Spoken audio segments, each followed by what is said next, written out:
You're going to like this. Click here. And then, oh, look, this realized that you came from Twitter. It has a link for you. You click this link and it says, hey, White Panther, I found your blog post title on Twitter and I love it. Link. What's the difference between this and this in CSS? Ooh, you also found this post on Twitter, but when you say hi, I found your blog post, the difference between that and that in CSS, and I love it. Here's the link. If you want to know how to do it, you create an edge function. Now, an edge function, if you don't know what an edge function is, an edge function is a serverless function, but it's executed on the edge, which is at the closest server node to your location. It intelligently knows where you are. In Netlify, edge functions are running on Dino, which means you get access to like standard web APIs and all that kind of standard web stuff that you're used to seeing on MDN and stuff like that. So all we need to look at is the referrer header.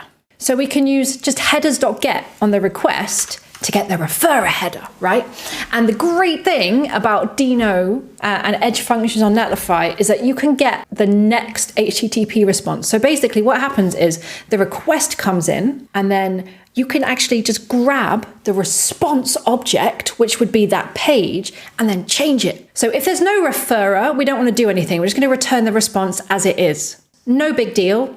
Just go straight through, unchanged. If we do have a referrer header, I'm going to basically do some really weird logic to work out which one I care about.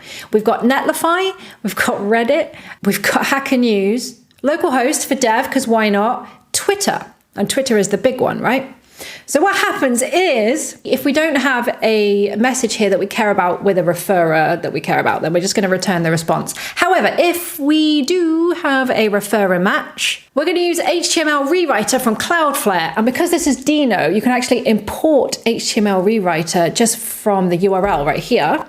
That's all you need to do to use it. So what I've done in my header, I've added this little thing, this little aside. It can be a paragraph tag or whatever, but it's empty.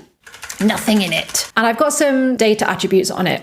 I pass through the slug of the post and the title of the post, and that's to dynamically populate the tweet intent. So what we do here is I get my message from that object at the top of the page, on top of the function, up here.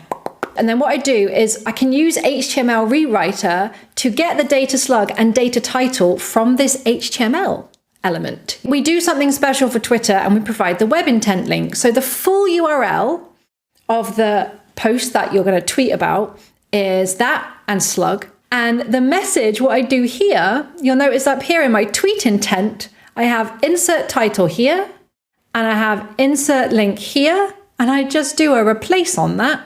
And then I set the inner content of this thing that I targeted via HTMLRewriter to that message that's been found and replaced. And then I set a class on it so I can hide and show it. Otherwise there'll be too much padding. And then I transform it and it gets returned. And that's how you do it.